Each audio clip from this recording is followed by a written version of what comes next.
Come on. 5, 4, 2. There we go.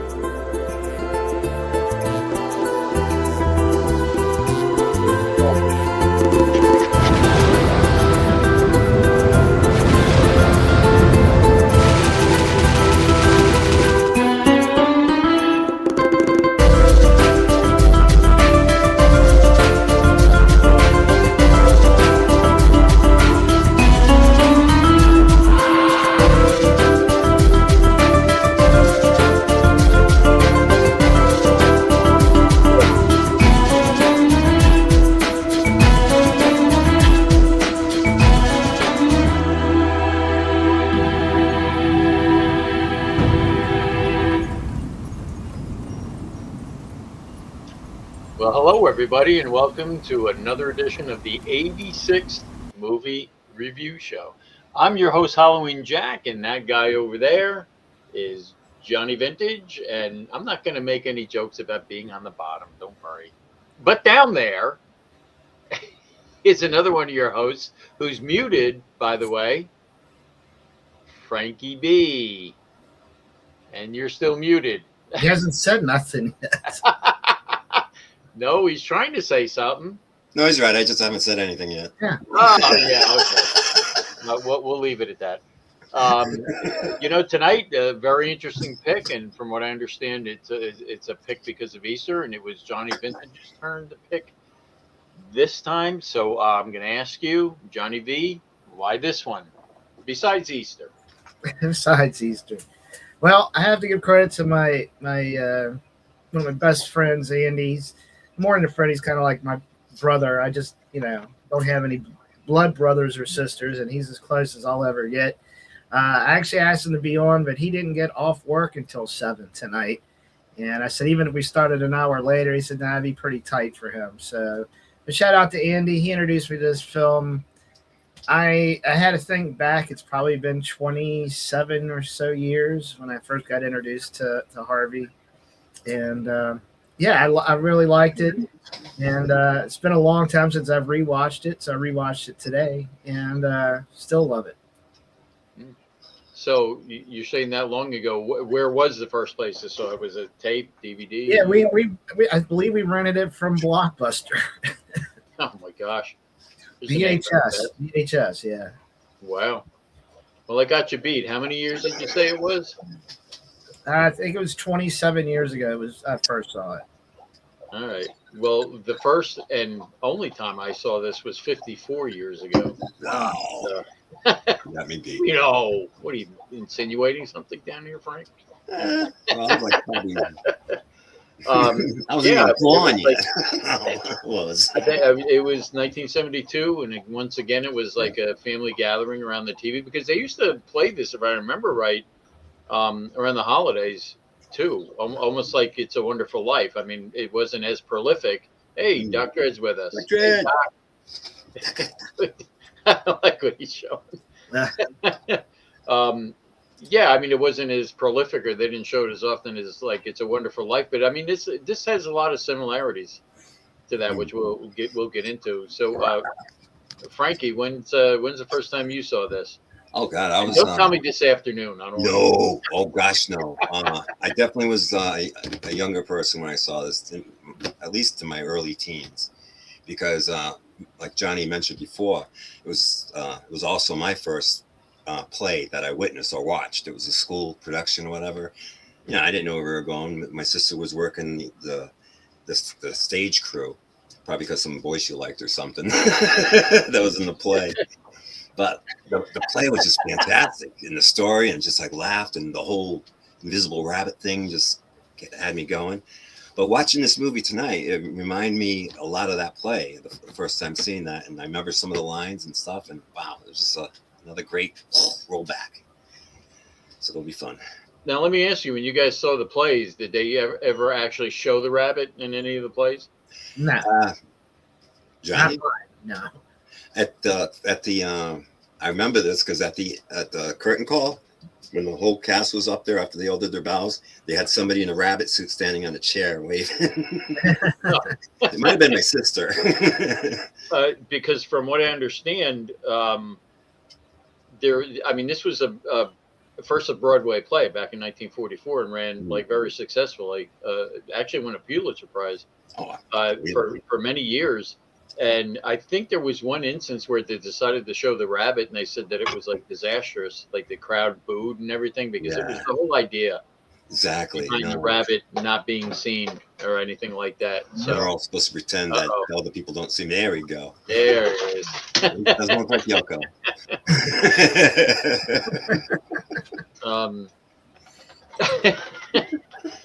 Like I mentioned, I mean, it was 1972. I saw this again. Once again, it was a family gathering, around the TV watching it, and there was, as a 12-year-old back then in 1972. Yeah, I was pissed that they didn't show the rabbit.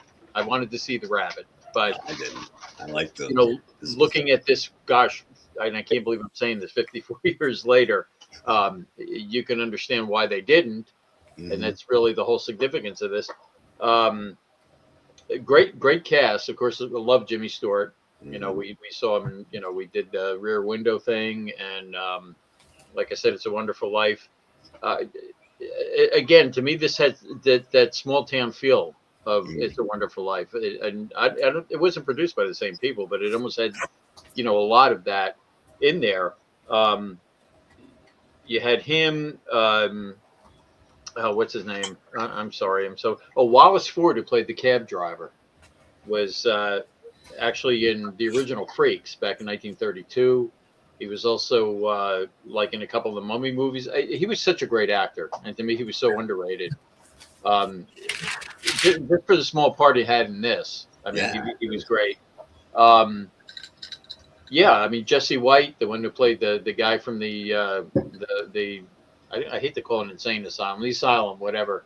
I mean, he's another one that's been. He was actually in commercials. If you remember, he was the Maytag repairman, the original guy. Yeah. The original guy. I thought it was Sam the Butcher.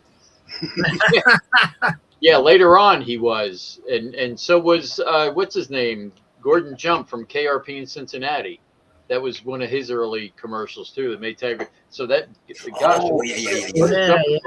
What a jumping off point for people. To be the Maytag repairman and you get success. That's but I could have been a Maytag. Yeah, there was such a great cast in this. I just absolutely loved Rest Home. Yeah. And of course, Cecil Calloway, the one who played the doctor, he was in The Mummy's Hand with Wallace Ford too. He was in the Invisible Man Returns. He was in Wuthering Heights. Absolutely great cast, but enough with the trivia. Let's get into our favorite parts, and I'm going to start with you, Frankie. Okay, me. We watched the movie last night. And to tell you the truth, I was enjoying the movie so much I didn't even think to take notes. I just again, it wasn't just the movie itself. It was remembering that first play, which again. Yeah, something that inspired me. I wouldn't be here talking to you guys if I didn't see that play, probably. Because then it wouldn't inspire me to get into acting and then doing eventually a horror host thing and then this stuff. But my favorite part was not seeing the rabbit, but seeing the rabbit do stuff. That was cool when he opened the doors and he opened the gate and things like that. I was like, that was cool. I'm glad they didn't show the rabbit. At the very end, they could have maybe shown like a silhouette of him as they walked away into the wherever they were going. Yeah, and they had considered doing it that way too, but they thought better of it. Yeah, it was probably a good call. Definitely when that happens. But one of my other favorite scenes is when he first goes into I guess it's Charlie's bar. Yeah, he goes in with Harvey. And the one guy is sitting there in the corner of the bar. And, at first I didn't know if he was a regular or not, but, he's like trying to figure it out what's going on. The bartender's hip to, he's hip to the rabbit thing. So he was just like, hey. So the guy's reaction is all this shit's going on and listens to him talking about, well, Harvey wanted to calm down and, and talk to everybody. And it's like, the poor guy. And then at the end he leaves. He's like, hey, what about your tab? He said, yeah, it's on the guy at the end, meaning the rabbit. And didn't you get the impression that the bartender Charlie I mean, he was in on it, but I mean, what did you think? Did you think he thought he was a drunk, and or he just thought he was, and just the fact he went along with it either way? I mean, Yeah. what do you think? You know? Oh, I think the bartender just thought he was, what's up, guy? David Patrick. Hey, David, welcome. Ooh, Osmosis Jones. Cool. I forget where I was going. The bartender. You think? Oh, yeah, the bartender. Yeah, I think he knows him, and he just thinks he's a steady drunk, and just he probably knows his personal stuff. Maybe I was trying to figure out again, still what his real case was, and when the doctor gave the diagnosis to his sister, thinking that she was the one that needed treatment. I thought he was going to give the diagnosis for him in a roundabout way. David Toyline and Men in Black Batman. I don't know. My favorite toy line goes way back, maybe 54 years ago too. When you saw this movie. Too bad there wasn't any toys from this. Can you imagine a Harvey figure and it would just be a blister pack with nothing in it? Yeah, they would make a killing. Just selling empty box. We should do that now, don't we? Yeah. And there's some sick bastards that would actually buy this shit. Hell yeah. I'm considering ordering one. But just little things like that here and there. People's reaction to it. Sometimes it was a little too much reaction, I think. But just the fact that he could show up at a party and clear the room, just by talking to his friend, all the ladies like. But yeah, I'll stop there. All right, vintage. Bing, it's your pick. Well, hit us with your favorite parts.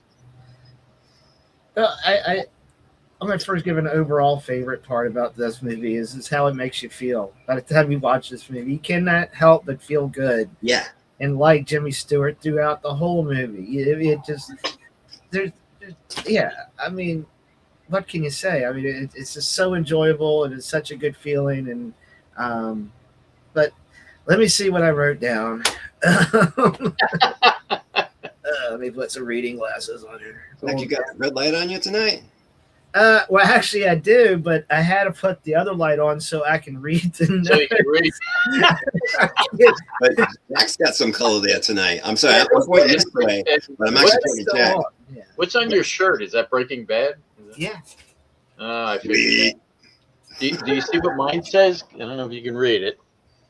Easily distracted by dogs. Yeah, baby. Okay. Anyway. Yeah, let's see. It helped if I read the right pictures.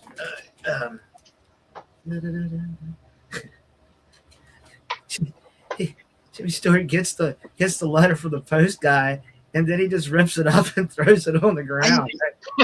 I'm like, what a litter bug. That's what we had to sign for. Oh, thank you. You have a nice day. Yeah, it's like, shoot. I liked when the guy at the bar said he just got done doing a 90-day job for the state. He got distracted by the dog.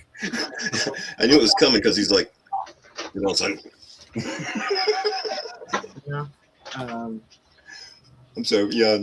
Should we wait? Let's see. What's my favorite toy line?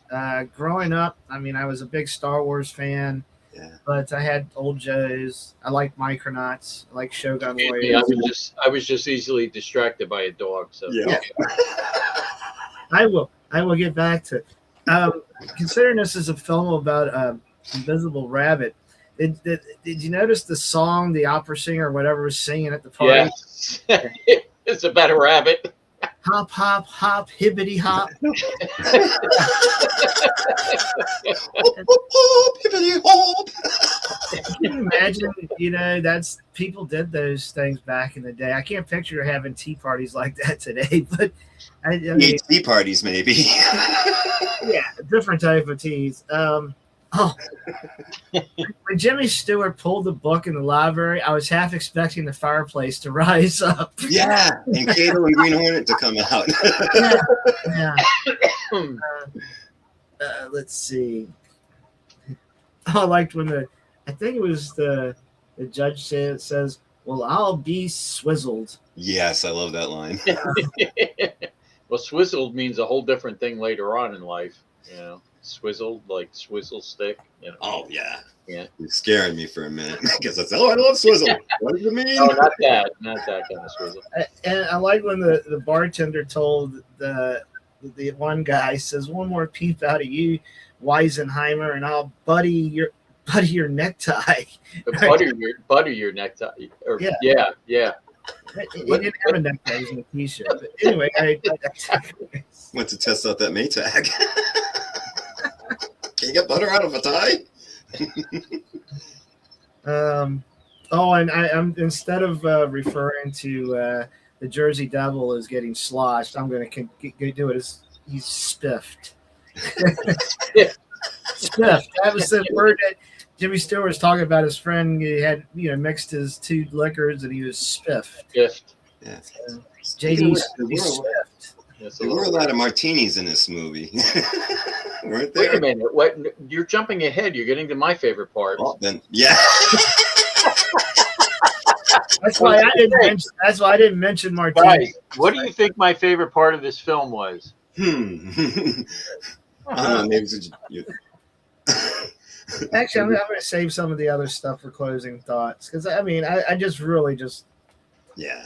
This is a good feeling movie, and that's what we need every once in a while. It's just a movie that makes you feel good. Yeah, I was gonna say that. What? Excuse me. Why do they all start bothering me when I do this show? What? Go get. Got a dog over here, a cat over here, and stuck in the middle is me. There is. Hope they don't fart at the same time. There's so much to like about this film. There's so much to like about it. I mean, so many different parts of it. I think the part, my most favorite part of this whole thing was with, I mentioned his name was Wallace Ford, the actor who played the cab driver. Really, I think he was really underrated for his time. He was such a good actor. And the emotions that he got out of me at that end speech when he was talking about all the other people that had come and taken that shot before and how they changed. I mean, that I got to tell you, that there's not many films that bring a tear to my eye, but I'm telling you that part, I'm telling you that did it for me. And like I said, looking at this as 12-year-old me and 54 years later looking at it now, there's so many things about it that I had missed back then. And that definitely was one of them, that whole part. And just the fact that wouldn't make it past the first we wouldn't have made it to the movie. Yeah, I was going to say. Yeah. But we can't do that on Retribution and do that. But we can't show that one. So, but I wish we could have done this on Retribution. I mean, I really do. I tried. I actually ran it through YouTube, and it didn't even let you finish loading it. It says they had a prior issue with the film. Yeah, well, I kind of figured because you're talking, big studio here. And I tried a colorized version of it just for the fuck of it to see if it would work or not, but it did not. Yeah. Oh, definitely the colored version. That's definitely somebody's got copyrights on that. Again, there's so much about this to like. I mean, there's just it's like you're right in on an inside joke. Throughout this whole thing, that what's going on. What. I mean, at first you really don't know. Is he crazy? But I'm telling you, by the time you get to the end of the whole thing, you realize exactly what is going on here. And it's like, there's a saying it's better to be mad and pleasant than cold-hearted and sane. And that's exactly what this encompasses about this whole movie. That just everything he did. I mean, constantly inviting people I mean, that was like a running thing throughout the whole thing. Oh, come over to my house for dinner. Come over to my house for Yeah, he dinner. was like You know, so positive about everything. yeah. I mean, in his character, I mean, you could always turn around and you start to think, is there something tragic back here? Because they're talking about when their mother died and everything like Yeah. that. It's just what turned him into what he is. And I mean, is he really out of his mind? Is he a simpleton? No, he's the smartest person in the movie. Mm-hmm. You know, and again, that's you know my favorite part of this whole thing. Is the positive feel of it, and again that old town charm, and you know, again, everybody else seems it seems like everybody's saying he's insane, and it seems like everybody else is insane, with a few exceptions. Okay, like the nurse. I mean, she's again, she's to me another positive person in this where, yeah, like everybody else was just crazy, and but I'll get to that in my least favorite parts later. Um, but again, overall, this is such a great film, such a positive film. I'm glad you picked it, Vintage, and we'll talk about it. I'm going to start with you, Vintage. Do you have any favorite parts of this? Or? Okay, well, let's see. All right, turn on the light. Put your glasses on. The lights are real. All right. I think the niece was a little shit. Okay. Thank you. Yeah. She wants her uncle to get hit by a car. You know, her mom's trying to get her, you know, some visitors or whatever, and you know, and they're blaming it on the uncle. He can't get visitors. I'm thinking, well, that ain't gonna matter. Her attitude sucks. I thought the mother also reminded me of Mrs. Drysdale from the Beverly Hillbillies. You know, yeah. And the doctor's wife, when they pulled up in the car, she sounded like Glinda from the Good Witch from the Wizard of Oz, and I actually backtracked to see if it was the same.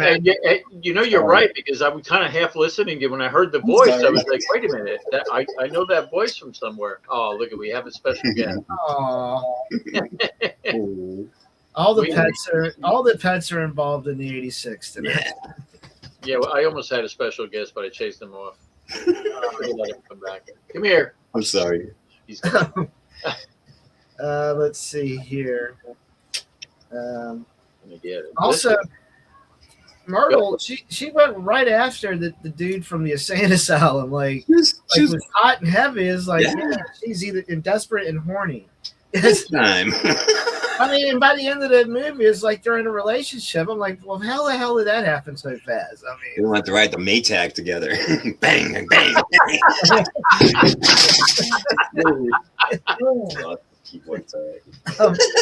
Hope it's an uneven cycle.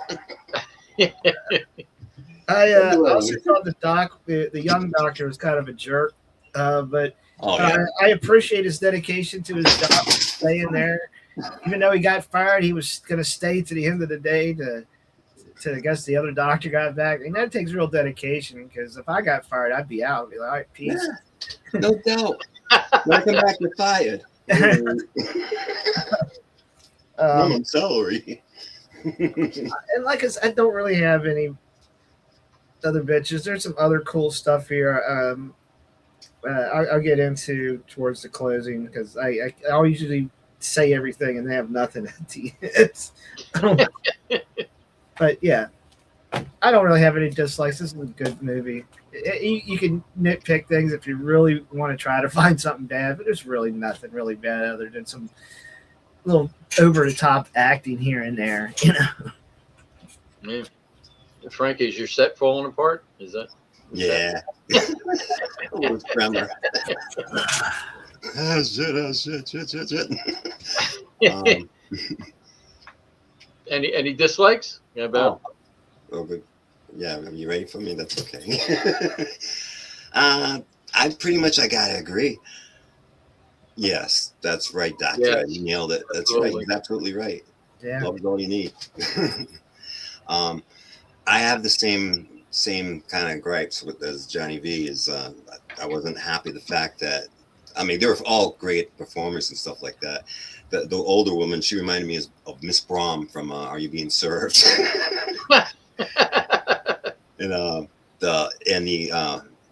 Mabel or whatever her name is, she reminded me of a blonde olive oil. And Eleanor, stop it.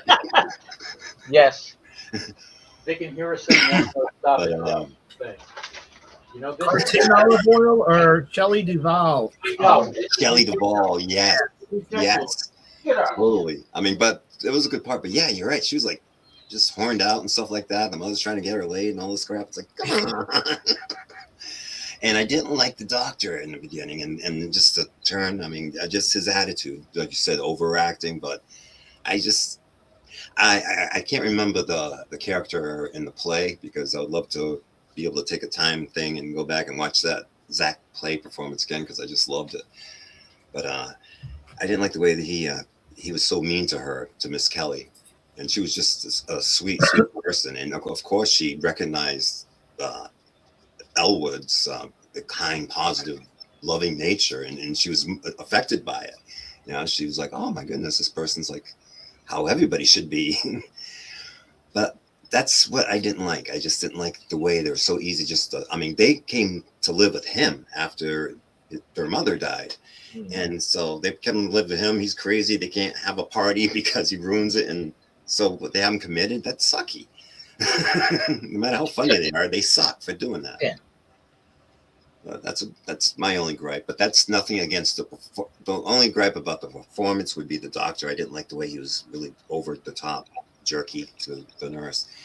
But you knew there had to be a history there or something like that. I mean, I don't know. I don't get it. But yeah, that was about it. I mean, I have the same gripes. I mean, you know, they evidently were romantically involved. Yes. And, like they were trying to leave that, I guess, out of their, professional life. But still, yeah. I mean, he was, the fact that he just came at her at that one point when he felt that, they were going to get sued. And he just, I mean, that one moment, he just like backed her up against the wall, you know, going out, "Oh, we're going to get sued because of your incompetence." And a little too comfortable saying those kind of things to her, So you're right. There's definitely a past there, and they're probably trying to go on and but I don't think he portrayed it that well. I'm sure they do in other performances, but if that's the way it was, I don't think he pulled it off, the doctor. Yeah. That kind of bugged me. And Myrtle, you're talking about the niece, besides her name, Myrtle. Myrtle May. Myrtle the turtle. Yeah, the way she was acting towards him, at the beginning and all embarrassed about him. And I'm telling you, if I wish believe me, my uncle was a very shady character. If I had an uncle like this, I would think he was so cool. I don't care if he did see a 6-foot rabbit or pink elephant or whatever. You know what I'm saying? If I had an uncle who was still walking around telling me he had a 6-foot rabbit next to him, I'd be like, "Shit, that's cool." Especially with the martinis flowing. Shit, you're in like 3. Hell, the rabbit was paying for it anyway. Yeah. Some good man. What'd you say, Jackie? You're seeing pink elephants? Yeah. Oh. That's in the sequel. We'll keep that attitude until we're finished here. Anyway. Yeah, I mean, there wasn't much I disliked about it. I mean, there was a lot of characters that were asses, in the beginning. Jesse White, the whatever he was, the guy in the hospital who was grabbing everybody. "Oh, I got to go get him and put him," the one that wound up with Myrtle. Even he turned out to be okay at the end. Yeah. But I mean, during the whole thing, he was like a real ass. Mm-hmm. Yeah, you guys think he saw Myrtle's mother naked because he stripped her down, put her. But actually, that wasn't Myrtle he was carrying. That was obviously a younger stunt person. Kicking her legs what do you mean when he took the mother? Yeah, what did he say about it? He couldn't get her. And then he throws her in, and then all of a sudden the old lady pops out, and her hat in perfect shape, and all that stuff. It's like... Well, what did you think he would think to himself? Well, wait a minute, is this what Myrtle's going to look like when she gets older? Yeah. Well, Myrtle already was kind of like frightening.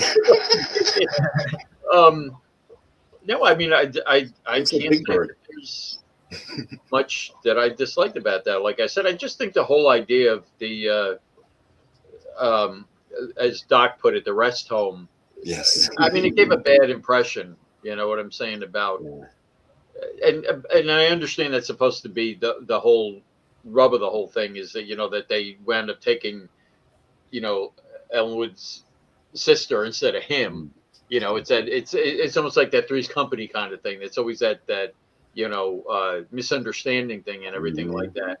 But yeah, I mean, I really, I mean, there's nothing I can really say bad about this at all.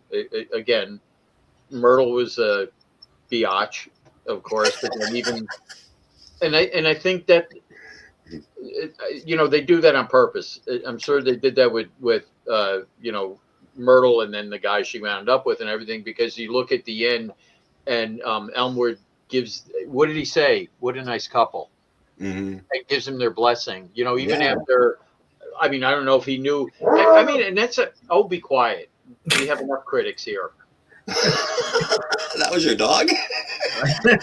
We don't need you too. Okay? No. Are you telling Grandpa Simpson? God damn it, Harvey! Her dislikes is there was enough treats in the movie. That's what it. Yep. Okay. Or animals for that matter. You said drinks. I thought you said treats. A lot of things in the movie. Okay. Oh my gosh. Like I said, one man's life, one man's family. Again, I mean, everybody. I guess you just had to have them be at their worst at the beginning for them to show by the end, how he affected everybody, how him and Harvey affected everybody. Oh, yeah. And it's funny. There's only 2 people that are still alive from this film. One is the nurse, and Miss Kelly, and Dowd is still alive. And as they wanted to put it, and I don't know if they were being comical about it, but Harvey too is still alive. I was gonna say that, Harvey. I was waiting for somebody to say that. Yeah. No, I again, not really nothing to dislike about this movie as far as I'm concerned. I mean, again, you can pick out certain performances. You could say this, you could say that. That's digging. Yeah. By the time you get to the end of this, I mean, and I'm telling you, I'll say this for my final thoughts. So I guess we'll rate this. I'm gonna start with Vintage. Your pick. I give it a 10. Good girl. That's it? That's all you're gonna say? What more do I need to say? I'm going to get my clothes and things, but yeah, I give it a 10. I don't see anything wrong with it. Makes me feel good. What more can you really ask out of a movie? Well, okay, see, I'm trying to get that out of you. Why? Okay. Frankie, what are you going to rate this? Well, that was quick. Well, that's why I was trying to get him to say something. But go ahead. I'll give it I was going to say, well, I don't want to just, I feel like I've been free with 10s lately, and I don't want to just be throwing them around, because though I love this movie, I always try to think of if there were 10 movies, not exactly which 10, but which ones would be qualified to be in the top 10 if I ever was on a stranded island or ran off into space and I could only have 10 movies to watch with me or something like that. I don't think this would make that list. I'm so grateful that I've seen it, and I'm very grateful to have seen it again. I'd rather see the play. I mean, not rather, but I'd love to see the play performed again. But I will give it a 9.5. Yeah. They did revive this as a play. Did they? With Jimmy Stewart. I think it was back in the 70s. Wow. They brought this back to Broadway and put him in the play. Yeah. Yeah, Doc is right. Even mean people have a chance of redemption, and that's exactly what this was all about too. Yes. Yeah. Because the doctor was a real, not this doc, the other doc. Amazing actor, and from what I understand too, you said Jimmy Stewart's in all these parts, and from what I heard, he was just as good a guy in real life as he was as some of the parts he played. Really, really good actor. We always used to joke around back when we used to do another review show about changing the scale and the ratings and everything, and we had to actually install a 0 at some point because some people felt that I would go the opposite with this. I mean, I would Really? absolutely say if we could make a rating up to 12, I would give this a 12. Whoa. So Wow. I'm going to give this a strong 10. A strong 10 because I'll tell you what. What? Strong No, ten. I mean this evokes so many emotions in me Yes. watching this again.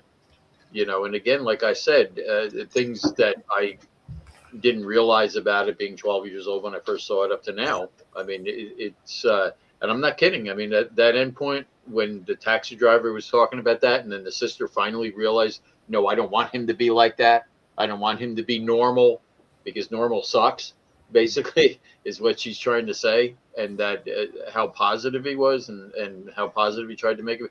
No, I'm telling you, I had tears in my eyes. I had to get a tissue and, again. So, yeah, if I could give this more than a 10, I would. So 10 plus, whatever you want to call it, strong 10. That's it for me with this. I thought the tissue was because you thought you ran out of martinis because you're trying to play that game and you're getting beat up. No, actually, Party mix. watching all those martinis, I wasn't even drinking a martini at the point. You would think, oh my gosh, I need to get a martini. Yeah. It's like a cigarette. If you smoke, and they smoke a lot in the movies, like you lighten up too. Yeah, I mean, it was just one of those things where, again, so, I always talk about things being the entertainment value and engaging. This wasn't just engage; it was riveting to me from beginning to end. You couldn't take your eyes away. You wanted to see what was going to happen. You laughed, you cried, whatever, whoever did. Yeah, absolutely solid 10 for me. How about we just add it as a 10 plus movie where we think it needs more than a 10 and we'll just say 10 plus. Since you can't go over 10 and I left a little room, I can donate an extra 0.5 and we can make it a 10 up, 10-3 up or whatever. That sounds good to me. Since a movie like this. It's a fair trade. Half a point for 2, Yeah.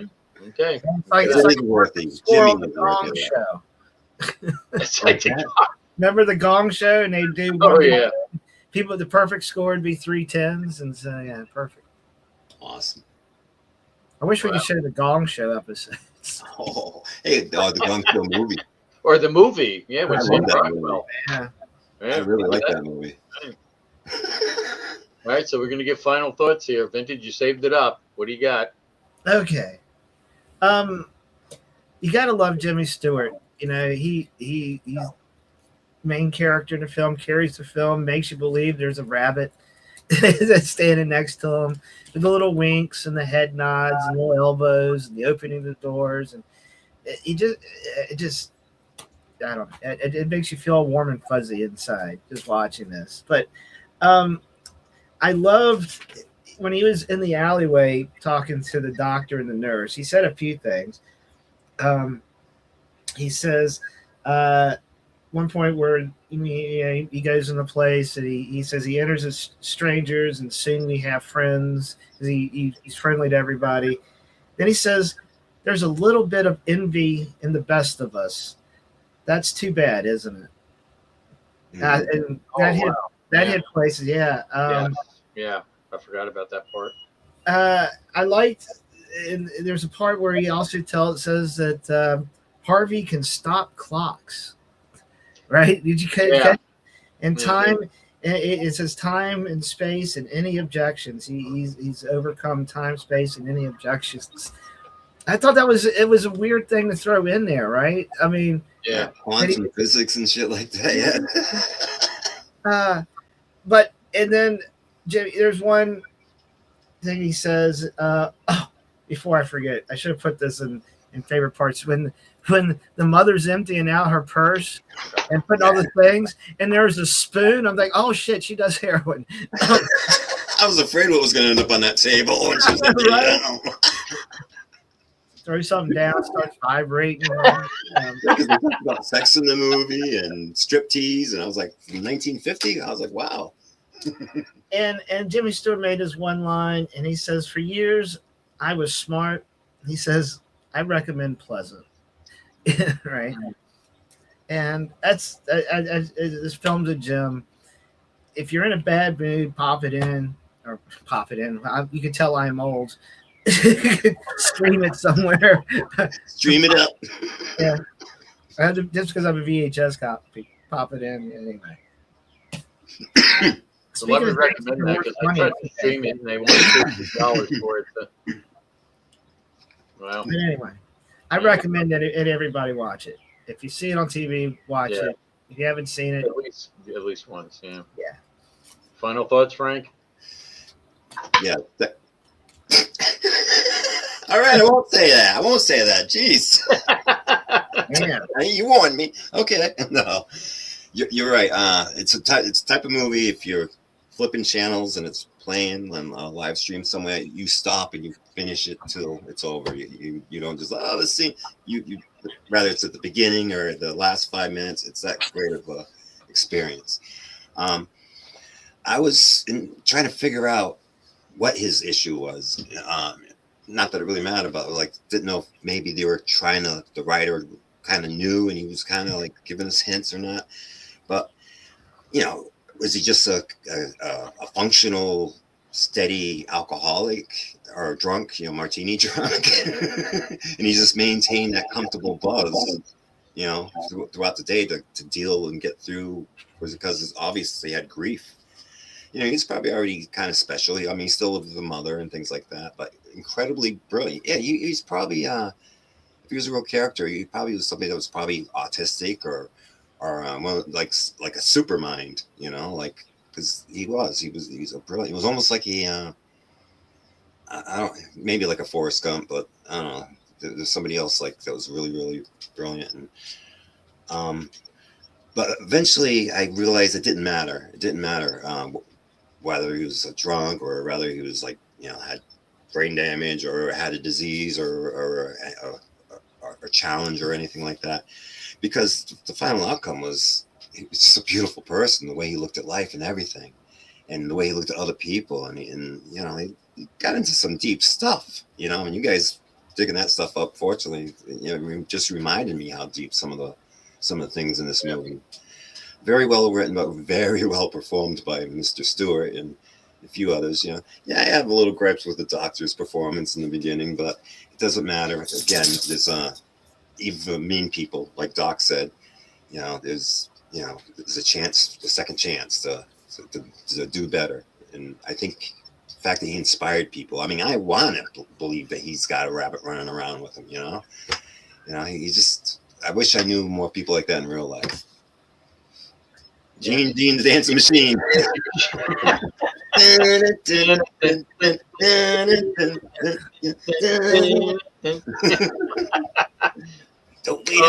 Don't wait up for me. I think my final thoughts that I don't think there was anything wrong with him whatsoever. I think he had just seen the way things were going and had seen how his sister was and how his niece was a bitch, biatch. Biatch. And I think he was a very smart person who just came up with this way to bring everybody together. I mean, that's the way I see it. Anything. I don't think there was anything absolutely wrong with him. His mind. I think he was a very smart person, and this was his. And how to navigate through life. How of bringing people together. I mean, not just being. I guess you're not. It's not enough to just be a pleasant person. You got to have a Harvey with you. I mean, that's the way I looked at it. That you have to have that. Like he said, when you go into a bar, that's the one line that got me. When you go to a bar, you have to bring something big in with you. And that's what he was talking about with Harvey. And I think that was, the whole gist of this. Yeah, I mean, I absolutely love this movie. I got to thank you, Vintage, again. I mean, I got really choked up at this, at the end of it. And thanks for a great pick. Now we got coming up, we got 2 more episodes of The Green Hornet. And then and I think that's the 2-parter. Yes, that's coming up. And then we got Retribution with Frank's pick, which none of us know. Yeah, it's still Only the shadow knows. Mm-hmm. And then it's my pick for the 86, and based on this movie, okay, because originally, besides Jimmy Stewart, they were talking about having Bing Crosby play the part. James Cagney was considered for the part. Gary Cooper was considered for it. Jack Benny was considered for it, and Cary Grant. And when I knew that Cary Grant was considered for it, I thought about him and the one who played his Jimmy Stewart's sister, Josephine Hull. They were together in a movie, and that's going to be my next pick. Is going to be Arsenic and Old Lace. Oh, beautiful. I just like when you showed Galaxy of Terror with Zalman King, I like to tie it all together. So once I found out that they were considering, and to be honest with you, I mean, nobody could have done this better than Jimmy Stewart, but I could have seen Cary Grant in this role too, based on Arsenic and Old Lace. But then when I realized that when I started watching this, I was like, wait a minute, the one that plays the sister, I know her from somewhere, and that was the actress Josephine Hull, and she was part of the female old lady duo. Mm-hmm. In I'm not going to give anything away in Arsenic and Old Lace, so that's going to be my pick for the next one. So, hey, thank you, Doc, for being here. Thank you, David, that popped in, and anybody else that's watching. And again, thank you. Great pick, really great. Great opinions all the way around. Anything else you want to close with? Anything before we leave? Or well, we got part 3 of Bathhouse Barry and Boner. For those of missed parts 1 and 2, part 1 was on the 86th episode of Blue Sunshine, and part 2 was last week in The Way of the Dragon. If you want to go back and catch parts 1 and 2 at the end of the episodes, but tonight we have part 3, and then we will conclude next week with part 4 during the Retribution. So let's see if I can get this up here this time.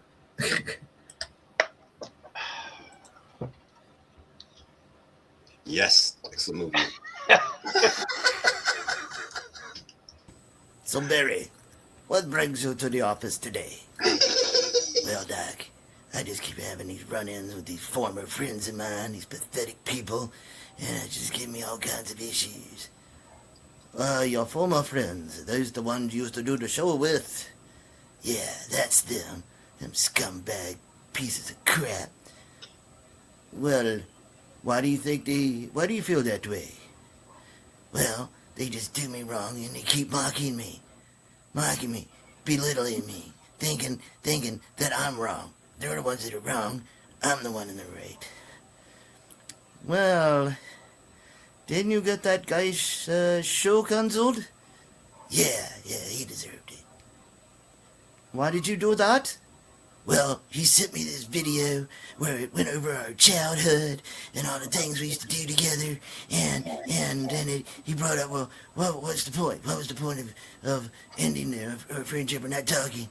Yeah, well, the point was he wouldn't get my point, and I don't want to listen to his point, but he had to get my point.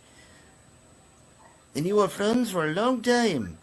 Yes, I was. But fuck him. I don't need him. I don't need anybody. I got Boner, and I got my band. Oh, yes. The toy skeleton you keep with you. It's not a toy. It's a real person. Boner is real. Look at him. Oh, I love my Boner.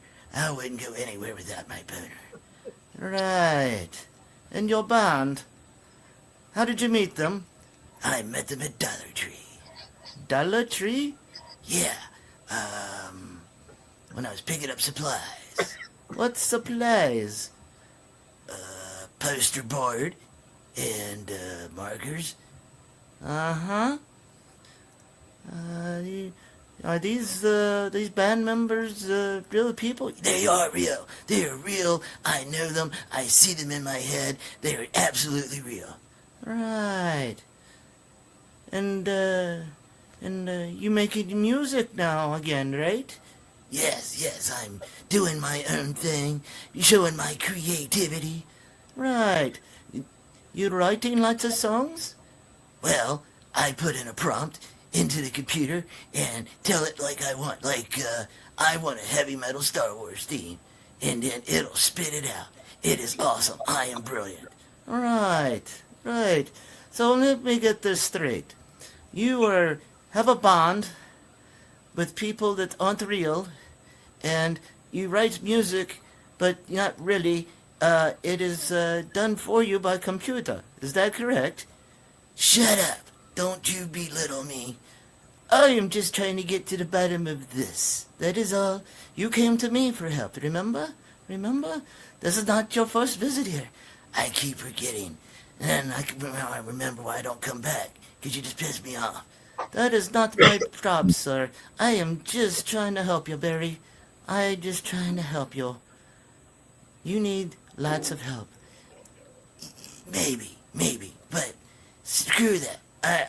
I am doing what I want to do. I am going to be a big success with my band and my boner, and I am going to show everybody. You know, it seems to me that these people, they were just reaching out to you, and they were your friends, and you just discarded them like they were nothing. They didn't see my point. If you can't see my point, I'm just gonna 86 you. So that's what I did. I 86 the show, and then they did the show somewhere else, and then I 86 that guy's channel, and then they continued to do the show, and then they renamed it the 86. They're mocking me. That may be with the show, but you had already done the damage. Don't you see? No, I don't. I don't see what the problem is. They should just go away and leave me alone and never say anything about me again and let me do what I want to do and say whatever I want to say without any repercussions because I live on a different continent. Right. You know, to me, it sounds like you're kind of being a douchebag. What? What did you say? I don't need to take this shit from somebody that looks like a piece of shit. What did you say?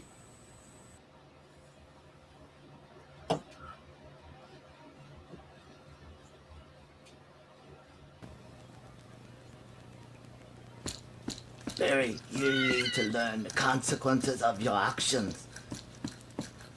You know, there is a very fine line between paranoid schizophrenia and just being an asshole. And I believe you're just an asshole, Barry. You're just an asshole, and you will not disrespect me or my office. Do you understand, do you?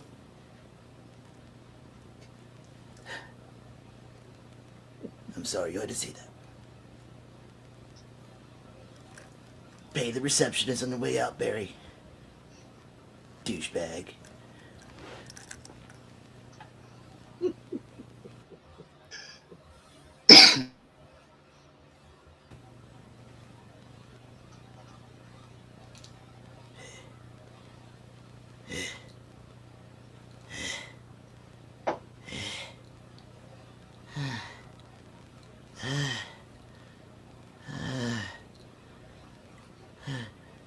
You just stood there and watched.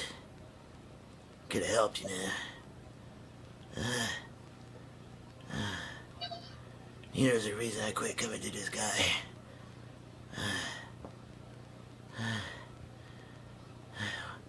I'm just gonna 86 him too as my doc. You know, Bunner, screw all these people. We're gonna be famous. Our album will be out soon. We'll show them all. We'll show them all, Butter.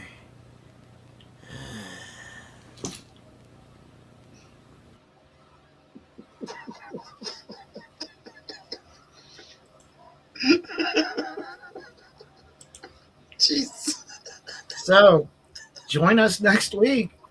I knew he was going to kick his ass. Maybe instead of boner, it should be Harvey. Yeah, Harvey. That would be disparaging. No, we don't want. No.